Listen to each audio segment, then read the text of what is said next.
Bonjour à tous, bienvenue dans ce tutoriel Nalios dans lequel on va discuter de l'utilisation des nomenclatures et cela en fonction des variants. Donc comment est-ce qu'on peut créer des nomenclatures qui sont propres aux variants. Pour cela, il y a deux façons de fonctionner, donc je vais vous montrer les deux possibilités en vous présentant les avantages et les désavantages de chacune des solutions. Comme ça, vous pourrez de votre côté prendre la meilleure décision quand vous voulez faire des nomenclatures pour des produits qui sont gérés avec des variants. Donc la première solution, je vais d'abord vous montrer le produit pour que vous compreniez bien. Je vais produit parent, pardon. Non, c'est pas celui-ci, pardon. C'est on l'a appelé montre. Tac. Donc voilà. Ici dans ma montre, j'ai plusieurs attributs qui pourraient être le bracelet qui va composer la montre, la lunette et le cadran, avec à chaque fois différentes valeurs d'attributs qui vont permettre de définir en fait les différents variants.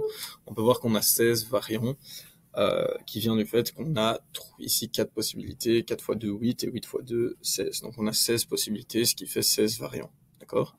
Au niveau des nomenclatures, donc des bill of material, on va avoir la possibilité de fonctionner de deux manières différentes. La première manière, c'est qu'on va pouvoir venir construire la nomenclature en l'associant directement à un variant spécifique. Donc ici, on peut voir que j'ai associé la nomenclature au variant qui a le bracelet en bois, la lunette A et le cadran A. Et donc ici, je viens construire la nomenclature avec évidemment le bracelet en bois, le produit lunette A pour celui-ci et le cadran A pour celui-ci. Comme ici, on associe directement à un variant spécifique, il va être obligatoire de construire 16 bill of material différents, donc 16 nomenclatures pour chacun des variants qu'il existe. Donc ça, c'est la première solution, c'est de venir vraiment construire 16 nomenclatures, enfin une nomenclature par variant, et de directement mettre les composants qui sont propres à ce variant-là. La deuxième possibilité, qui est celle-ci, c'est de faire en fait une seule nomenclature qui va être utilisée pour tous les variants, mais en mettant des conditions au niveau des composants en fonction des attributs qui vont être utilisés. Typiquement ici, on va construire une montre, mais on sait qu'on va utiliser le composant bracelet bois uniquement quand l'attribut bracelet sera bois. Même chose quand l'attribut bracelet est plastique, on va utiliser le composant plastique. Quand l'attribut bracelet est métal, le composant bracelet en métal. Même chose pour les cadrans, même chose pour les lunettes. Donc ça, en fait, ça permet, et ça dépend un peu en termes de configuration de votre base de produits, si c'est possible d'avoir une nomenclature avec tous les éléments. Mais comme vous pouvez voir ici, en fait, on arrive à gérer tous les cas en mettant quelques lignes de composants et en faisant une seule nomenclature. Là où si on avait utilisé la première solution, on aurait eu 16 nomenclatures différentes. Donc il faut un peu trouver le juste milieu pour votre solution, ce qui paraît être le mieux. Les deux fonctionnent très bien, mais il y en a une qui pourrait être plus simple que l'autre en fonction des cas. Et donc si je vous montre ces deux solutions en cas réel, donc je vais aller dans l'application fabrication ici et je vais générer une nouvelle fabrication pour créer une montre. Alors je vais prendre celui-ci et alors on peut voir qu'on a nos deux bombes. Si je prends la première bombe, on a bien le bracelet bois, la lunette A et le cadran A.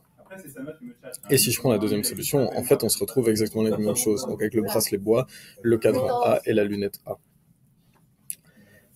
Par contre, si je prends un autre, ici, tac, pardon, si je prends un autre variant, tac, bois, lunette B, cadran B, je suis obligé d'utiliser la deuxième parce que j'ai pas encore créé de nomenclature spécifique pour ce variant-là. Or, la deuxième solution que je vous ai montrée, comme elle fonctionne pour tous les variants, ça peut être beaucoup plus pratique dans ce cas-là. Et on peut voir que de nouveau, ça a adapté avec la même nomenclature et c'est venu mettre bien les composants qui sont relatifs aux attributs qui ont été choisis, donc le bracelet bois, la lunette B et le cadran B.